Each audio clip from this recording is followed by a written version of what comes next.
ഇന്ത്യയും പാകിസ്ഥാനും തമ്മിലുള്ള സംഘർഷം വർദ്ധിച്ചു വരികയാണ്. അതേസമയം ഇന്ത്യക്ക് മാത്രമായി ഒരു പ്രത്യേക ആയുധശേഖരം തങ്ങൾ സ്ഥാപിച്ചിട്ടുണ്ട്. അതിൽ മിസൈലുകളും ആണവായുധങ്ങളുമുണ്ട്. ഇന്ത്യക്ക് നേരെ മാത്രം 130 ആണവായുധങ്ങൾ വിന്യസിക്കുമെന്ന് ഭീഷണിപ്പെടുത്തിയ സംഭവം ഇരു രാജ്യങ്ങളും തമ്മിലുള്ള സംഘർഷം കൂടുതൽ വഷളാക്കുകയാണ്. കശ്മീരിലെ പഹൽഗാമിനടുത്ത് ബൈസാരൻ എന്നൊരു പുൽമേടുണ്ട്. 22-ാം തീയതിയാണ് ഭീകരർ അതിക്രമിച്ചു കയറി വിനോദസഞ്ചാരികൾക്ക് നേരെ വെടിയുതിർത്തത്.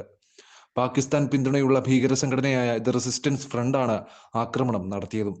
ഈ ആക്രമണത്തിന് മറുപടി നൽകിക്കൊണ്ടിരിക്കുകയാണ് ഇന്ത്യ. പാകിസ്ഥാനിലെ ഭീകര ക്യാമ്പുകൾ ലക്ഷ്യമിട്ട് നമ്മുടെ രാജ്യത്തെ സൈനികർ ഉടൻ ആക്രമണം നടത്തിയേക്കാമെന്ന് പറയപ്പെടുന്നു. ഇതിൽ മിസൈലുകളും യുദ്ധവിമാനങ്ങളും ഉപയോഗിക്കുമെന്നും പറയുന്നു. ഈ സാഹചര്യത്തിൽ പാകിസ്ഥാൻ മന്ത്രി ഹനീഫ് അബ്ബാസി നമ്മുടെ രാജ്യത്തിനെതിരെ ആണവ ആക്രമണം നടത്തുമെന്ന് ഭീഷണിപ്പെടുത്തിയിട്ടുണ്ട്. സിന്ധു നദിയിലെ വെള്ളം നിർത്തിയാൽ ഇന്ത്യ മുഴുവൻ സമയ യുദ്ധത്തിന് തയ്യാറെടുക്കുന്നു എന്നാണ് അർത്ഥമാക്കേണ്ടത്. ഇന്ത്യക്കായി ഞങ്ങൾക്ക് പ്രത്യേക ആയുധശേഖരമുണ്ട്. ഇതിൽ കോറി, ഷഹീൻ, ഗസ്നവി തുടങ്ങിയ മിസൈലുകളാണ് ഉൾപ്പെടുന്നത്. 130 ആണവായുധങ്ങളും വിന്യസിച്ചിട്ടുണ്ട്. ഈ 130 ആണവായുധങ്ങളും ഇന്ത്യയെ ലക്ഷ്യം വെച്ചുള്ളതാണ്. ഞങ്ങളുടെ കൈവശം സൈനിക ആയുധങ്ങളും ആണവായുധങ്ങളും മിസൈലുകളുമുണ്ട്. ഇതെല്ലാം ഞങ്ങൾ വെറുതെ പ്രദർശനത്തിന് വേണ്ടിയല്ല സൂക്ഷിക്കുന്നത്. ഇന്ത്യയുടെ ആണവായുധങ്ങൾ എവിടെയാണ് ഉള്ളതെന്ന് ആർക്കും അറിയില്ല. വീണ്ടും ഞാൻ ആവർത്തിക്കുന്നു, നമ്മുടെ കൈവശം ഒരു ബാലിസ്റ്റിക് മിസൈലുമുണ്ട്. അത് ഇന്ത്യയെ ലക്ഷ്യം വെച്ച് ആക്രമിക്കുമെന്നും ഹനീഫ് അബ്ബാസി പറഞ്ഞു.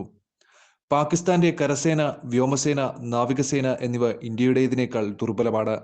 പാകിസ്ഥാനെ പോലെ ഇന്ത്യക്കും ആണവായുധങ്ങളുണ്ട്. അതുകൊണ്ട് തന്നെ പാകിസ്ഥാൻ ആണവായുധങ്ങൾ സ്വന്തമാക്കിയാൽ ഇന്ത്യ തീർച്ചയായും അവയെ നശിപ്പിക്കും. സാധാരണയായി ഒരു രാജ്യവും ഇപ്പോൾ ആണവായുധങ്ങൾ ഉപയോഗിക്കുന്നില്ല.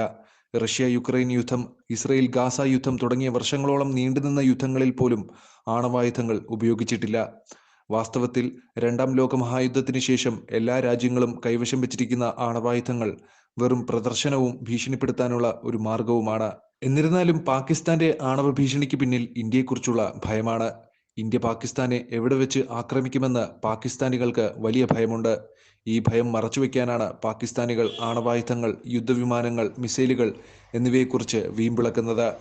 കശ്മീർ ആക്രമണത്തെ തുടർന്ന് ഇന്ത്യ പാകിസ്ഥാനെതിരെ ചില കടുത്ത തീരുമാനങ്ങൾ എടുത്തു. അതനുസരിച്ച് സിന്ധു നദീജല ഉടമ്പടി നിർത്തിവെച്ച് പാകിസ്ഥാന് ഷോക്ക് തെറാപ്പി നൽകിയിട്ടുണ്ട്. ഇത് പാകിസ്ഥാനിലെ ജനങ്ങളുടെ ഉപജീവനമാർഗ പ്രശ്നമായി മാറാൻ പോകുന്നു. അതുപോലെ അട്ടാരി, വാഗ അതിർത്തി അടയ്ക്കുക, ഇന്ത്യയിൽ നിന്ന് പാകിസ്ഥാനികളെ ഉടൻ പുറത്താക്കുക, പാകിസ്ഥാനികൾക്കുള്ള വിസ റദ്ദാക്കുക തുടങ്ങിയ കർശനമായ നടപടികൾ ഇന്ത്യ സ്വീകരിച്ചു. ഇതെല്ലാം ഇരു